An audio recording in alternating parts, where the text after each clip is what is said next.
I believe it was poet Ice Cube who said, "Today is a good day." I get everything back together, and it works, which is really impressive. That is the factory Maserati 4200 bezel. And I've been able to butcher the original chassis and make some metal tabs to set my board up against the back of this and protect my depth so that this drops right into the factory location, requiring no modification of the dash whatsoever. All my cabling is shrink wrapped and run in areas where it won't interfere with anything. Processor heatsink is got plenty of room to breathe on the back. The power supply and amplifier, internal amplifier heatsink, same thing there. Vertical vaned, so it can take the cool air in and release the hot air right out the top. Tons and tons of cables for sure, although one cable I did not bother with was the speaker level outputs on this. I'm not going to use the internal amp in here. Great screen quality, by the way. I know it doesn't come across necessarily on the camera that well, but incredible. And it's also much bigger than the touchscreen I had in there. That's a big screen to squeeze into that little dash. But I lost my thought of train. Well, whatever I was saying. I didn't bother with the speaker level connectors. It's in a convertible. There's just not enough power in these little head units to drive those speakers. And I wanted better control over frequency cutoff because the rears are so much smaller than the front. So I went and grabbed this little amp. It's a 4-channel amp. It's rated 80 watts a channel, so generally you cut that in half, and that's probably what you're going to get constant. What's it say on here? 1,000 watts. Yeah, it's not going to do 1,000 watts, but it'll do all right. But the beautiful part about this amp, focus here.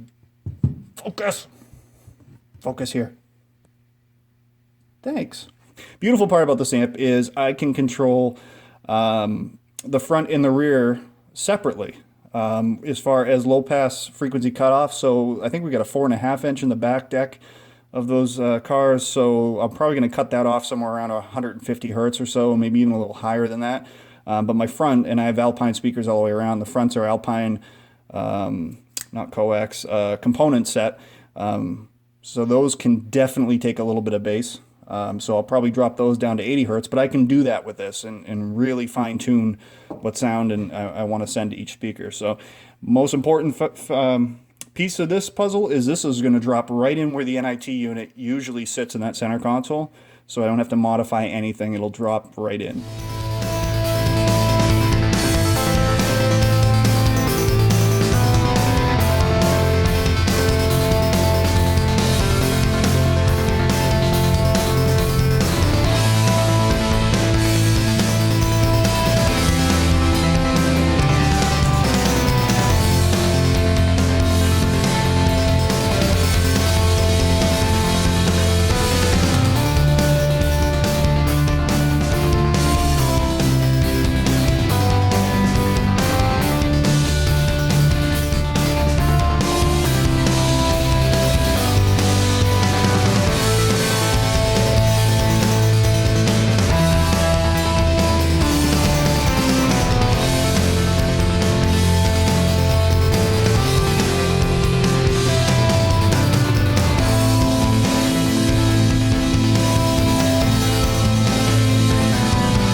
You can take a look at this hot mess. Got it all pulled apart here. And I'll just show you what was in here originally. So, come on, focus up. So this is the main unit, the main old Alpine unit that controlled the previous screen. And I'll be gutting all this stuff out and obviously starting from scratch here. But it's this new system is going to be so much smaller, so much more powerful, and so much more updated than what was in there. I'm pretty excited to get to it. So this is the area that the screen has to mount in, and I know you probably can't see that real well, but I've only got about 3 inches here tops of depth, and then you're into the air ducting. So that new screen is going to drop right in, and the amplifier is going to be sitting right on top of the torque tube here. That's below the center console, so you won't see anything there either. It'll be replacing this unit here, and we'll be all set to go. The only other thing is they've installed a multi-disc CD changer, which again, in today's times is not really a useful item, so I'll be removing that. And actually, I just got the thought that with this back deck propped up here, there is enough room in here that I may be able to make a custom fiberglass subwoofer. Nothing too big, but I'd be willing to bet I could get an 8-inch and a nice bandpass here, and have it duct out through the center opening here where the CD changer is. So that not going to be part of this particular project, but down the road, that might be a good option for me. So. Well, the car is not 100% together, obviously, and you may have noticed the carpet has changed its color since the last video. Since I had everything apart, I pulled the carpet out, and it was in great shape. As far as wear goes, there's really no wear at all. However, the sun had done a number on it and really bleached it out on the anything that was facing up, since this is a convertible and it spent most of its years in California. So I went through and re-dyed all of the interior carpeting. It came out beautiful, looks absolutely brand new. I'm really happy with it. But I got the deck in enough to show you that, yeah, you can actually put a new head unit in a Maserati and make it work in the 4200 series Spyder convertibles, which are notoriously known to be something supposedly you could never do this. So the bezel's all done. Took the factory bezel and really, it came out nice. I don't know if this camera's gonna pick this up because the deck is on, but Frenched it in so there is no seam whatsoever. Whoops, I just hit the volume. And now I'm hitting the dimmer. Actually, you know what, we'll dim that down. That'll probably make the camera work a little bit better. There you go, you can see how all right. So I Frenched it right into the factory bezel. So it looks factory, and I ordered a new decal, which is gonna cover this up. It just says Maserati on it, so it should look pretty factory. Obviously it's not factory, and it's a considerably larger screen than there is factory, and the factory screen wasn't even touchscreen, so huge upgrade on the functionality side of things. Sound-wise, it sounds incredible. I've got the Alpine components, very nice speakers in the doors and in the back, driven by the amp, which I was able to tuck right into the center console where the existing, or the old NIT unit was. And plenty of power. Actually, a surprising amount of bass. This is the only vehicle I have that doesn't have a subwoofer in it, and that's because there's just no space whatsoever. I mean, even my boat I have a subwoofer in. This, not an option. So with enough power and good quality door speakers, I'm really impressed with the sound quality. It's got bass. It rattles the rear view mirror, so that's a good sign. As far as the deck goes, I've preloaded quite a few different things. I do have torque on here, so I have the OBD2 Bluetooth transmitter, which feeds live engine data, all your temps, everything, 0 to 60 times, quarter mile times, you name it, it's tracked here, which is really a cool feature to have in a performance car.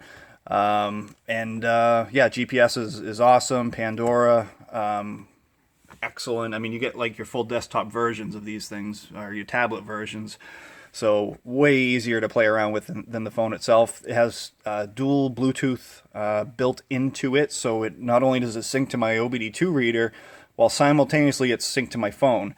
As far as the phone goes for speaking, if for any of you putting in an aftermarket deck in, they give you those stupid little microphones that hang down and have the wire. If you just take those, see if I can get this thing to focus.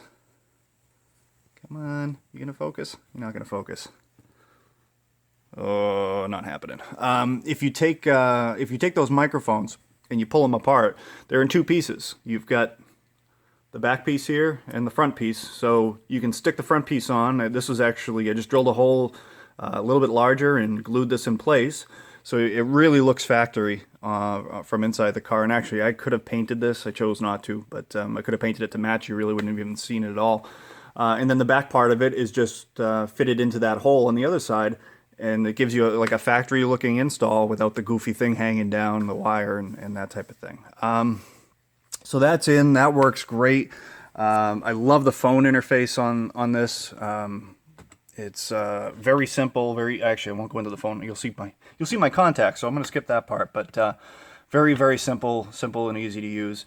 Yeah, real happy with it so far. So I've got to do a few other things. All right, for the USB connections, I'm going to end up mounting them here. This is another custom-made piece. It was made by the previous stereo installer, and it had the Alpine little touch control thing, which was, it worked, but I ground off the mount that he had put into this, and I'm going to be going back over this with some fiberglass or Bondo, probably just Bondo on that.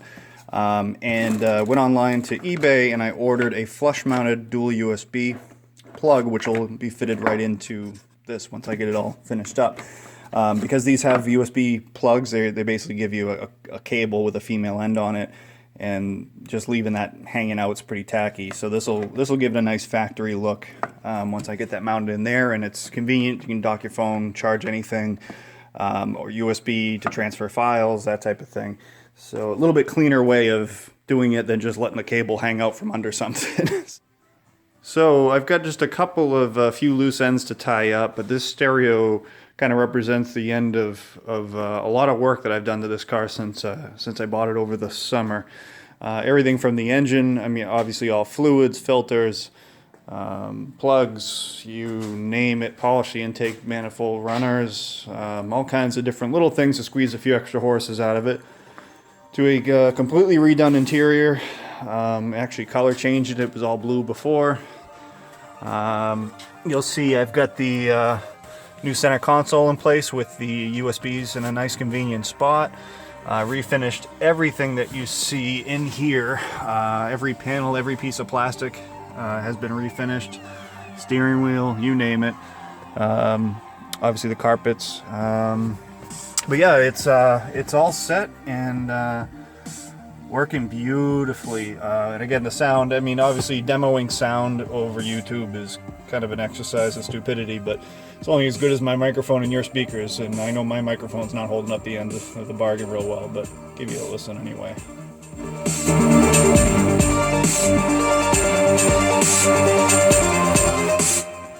So you get the slider, or you can use the volume button itself. But yeah, screen fit in there real nice. All the controls have been resurfaced as well. Car is in excellent shape. I've got a little bit left, a couple of bits of trim to put back in on the trunk here and tighten all that back up. And my dash, I just took it for a shakedown run just to sort out anything, because anytime you take this much stuff apart, you're bound to screw something up. And I did. I have no gauges right now, so I got to figure out.